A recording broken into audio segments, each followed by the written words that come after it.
Bismillahirrahmanirrahim. Lesson number 1, function and limits. MCQs हैं इसके. Encircle the correct one of the given answers in each item.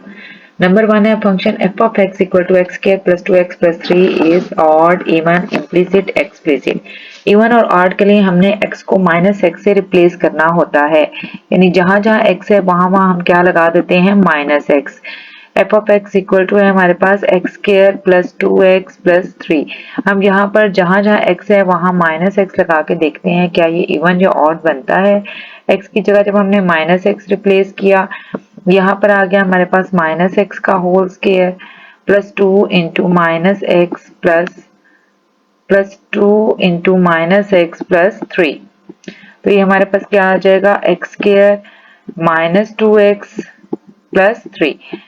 तो ये even function तो नहीं बना क्योंकि फंक्शन है हमारे पास x square plus 2x plus 3 और ये हमारे पास आ रहा है x square minus 2x plus 3. अगर इसमें से हम माइनस कॉमन लेंगे तो हमारे पास आ जाता है x square plus 2x minus 3. Minus common लेने से अंदर के सारे साइन चेंज हो गए.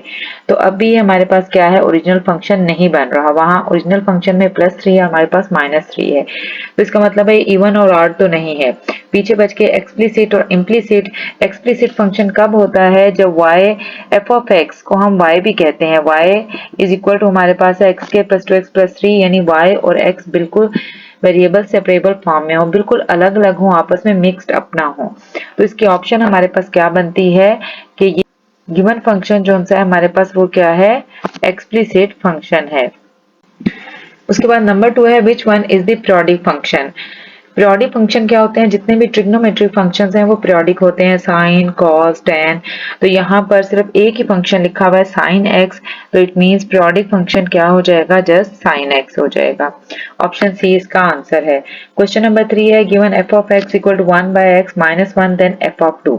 एफ ऑफ 2 के लिए जहां जहां एक्स है वहां वहां हमने इस इक्वेशन में 2 पुट कर देना है. एफ ऑफ एक्स की जगह अब हम क्या लिख देंगे, f of 2 is equal to हमारे पास क्या आ जाएगा, 1 बाय एक्स यानी 1 बाय 2 माइनस 1. जब हम इसका एलसीएम लेते हैं तो एलसीएम हमारे पास 2 आ जाएगा, यहाँ पे 1 और यहाँ 2, तो 1 माइनस 2 माइनस 1 बाय 2 हमारे पास इसका आंसर बनता है, और माइनस 1 बाय 2 इसकी सी ऑप्शन है. उसके बाद क्वेश्चन नंबर 4 है if f of x equal to 3 power x minus 11 then f of 3.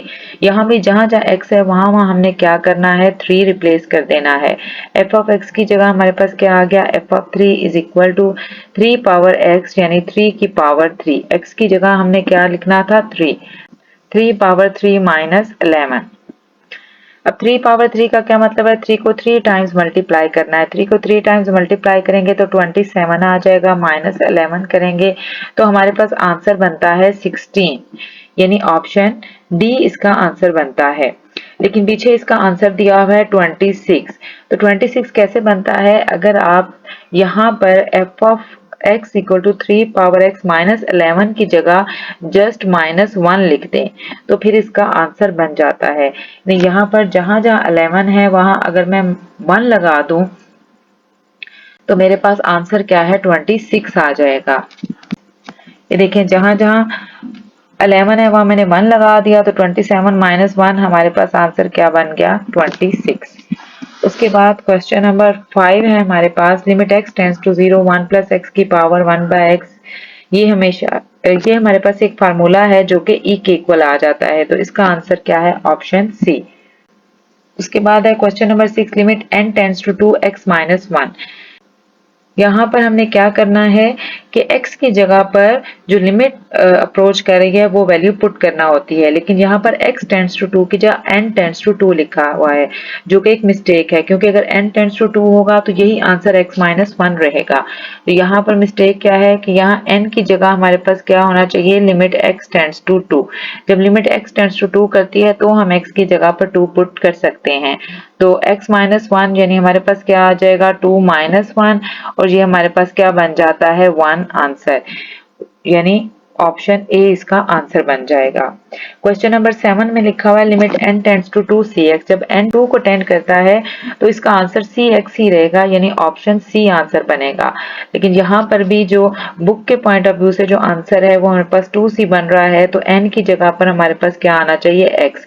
x की जगह जब हम 2 पुट करेंगे तो cx यानी 2c हमारे पास इसका आंसर बन जाएगा। अगर n टेंड्स टू 2 रहेगा तो xc यानी ऑप्शन सी आंसर बनेगा। x अप्रोच करेगा 2 को तो इसका आंसर बनता है ए 2c। उसके बाद है question number 8, limit x tends to π/3 cos x is equal to. यहाँ भी बुक में आंसर इसका a लिखा हुआ है √3/2, लेकिन जब x π/3 को टेंड करता है तो हमारे पास cos π/3 यानी आता है 1/2 के इक्वल। तो इसका आंसर जो सा है वो ऑप्शन बी है। नंबर 9 है limit theta tends to 0 sin θ/θ is equal to. अब जहां जहां थीटा है वहां पर हम π/2 पुट कर देंगे। sin थीटा यानी sin π/2 ओवर थीटा की जगह पे हमने रिप्लेस कर दिया π/2। sin π/2 90 डिग्री हमारे पास क्या हो जाता है 1 ओवर π/2। इसको जब ऊपर ले जाएंगे तो ये उलट हो जाएगा, तो ये आ जाएगा 2 ओवर π, यानी ऑप्शन सी इसका आंसर है। नंबर 10 पे है हमारे पास limit theta tends to π/2 1/cos theta, यानी जहां थीटा है वहां पर हमने π/2 रिप्लेस करना है।